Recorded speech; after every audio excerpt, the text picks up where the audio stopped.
नहीं, police station में आने के लिए कोर्ट का निर्देश है कि 3 दिन जाना है, 12, 13 और 15। आज 15 तारीख है। मैंने अपनी अटेंडेंस दर्ज करा दिया। आज काम खत्म हो गया मेरा। आज का खत्म हो गया है, पर असेंबली अभी मंडे से स्टार्ट होने वाली।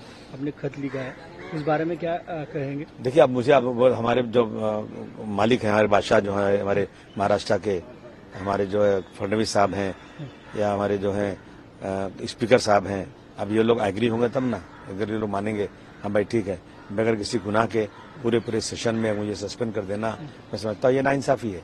ये बजट सेशन है, हमारे बहुत सारे इश्यूज हैं जो हमें बोलना था। हमारे अब पिछले 3 सालों से कारपोरेशन इलेक्शन नहीं हुआ है, कारपोरेशन पूरा काम करती है, काम को कुछ फंड आ नहीं रहा है, तो इन सब चीजों से मुझे जो है बाहर कर दिया गया। मैं समझता हूँ कि अगर इंसाफ नाम की चीज होगी तो मुझे तुरंत बुलाकर दिखाना चाहिए अंदर। दूसरी तरफ जो औरंगजेब के मुद्दे को लेकर आपके ऊपर महाराष्ट्र में एफआईआर दर्ज हुई है।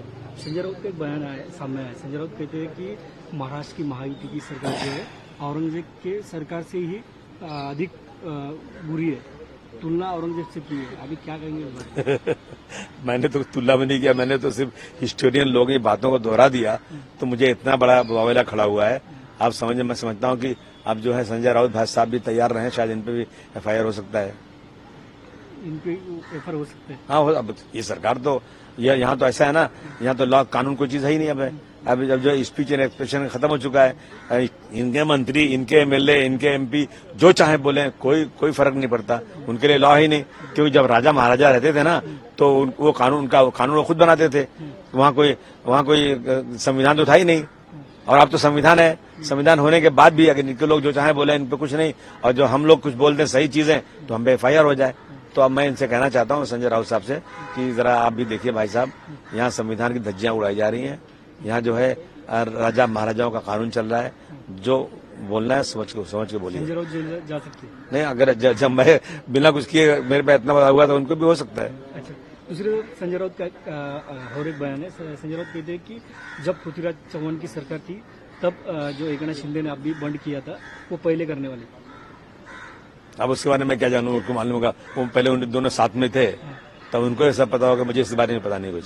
दूसरी तरफ तुषार गांधी का एक बयान सामने आया है। तुषार गांधी ने आरएसएस को जहर कहा है। भाई, तुषार गांधी जी के पर्प होते हैं, वो बोल सकते हैं। अबू आसिम बोलेंगे ना तो फिर एक वावेला खड़ा हो जाएगा। मैं नहीं बोल सकता कुछ। अब तो मुझे एक लफ्ज बहुत संभाल के बोलना पड़ेगा, वरना मुझे लगता है ये लोग कभी जेल में भेज देंगे, क्योंकि मुख्यमंत्री ने तो शपथ उधर हाउस में बोल दिया कि अबू आसिम को जरूर हम जेल भेजेंगे। तो भाई मुझे तो अब ऐसा लगता है, डर लगता है कि मैं अगर सच भी बोलूंगा तो कुछ भरोसा नहीं है। मेरी राजनीति खत्म करने का 5 लाख लोगों ने चुन के दिया है, उनका काम मुझे करना है, तो मुझे बहुत संभाल के बात करनी चाहिए। अब तो सर, दूसरी तरफ गए तो शरद पवार गुट के जो जयंत पाटिल है, वो अभी महायुति में आ सकते हैं। किस तरह से? मुझे लगता है, मुझे बहुत अफसोस होगा कि अगर इस तरह जाएंगे। मैं मांग करता हूं कि कानून ऐसा बनाया जाए कि अगर कोई भी आमदार एमपी चुनकर जिस पार्टी से आता है, उस पार्टी को अगर छोड़ता है, तो सच्चाई है कि वो सबसे पहले रिजाइन करे और फिर से इलेक्शन लड़े, उसके बाद जहां जाना हो जाए।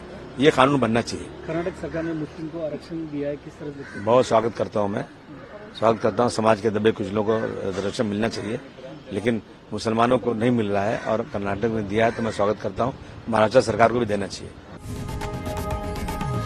लोकशाही मराठी ऐका, पहा, जागरूक रहा।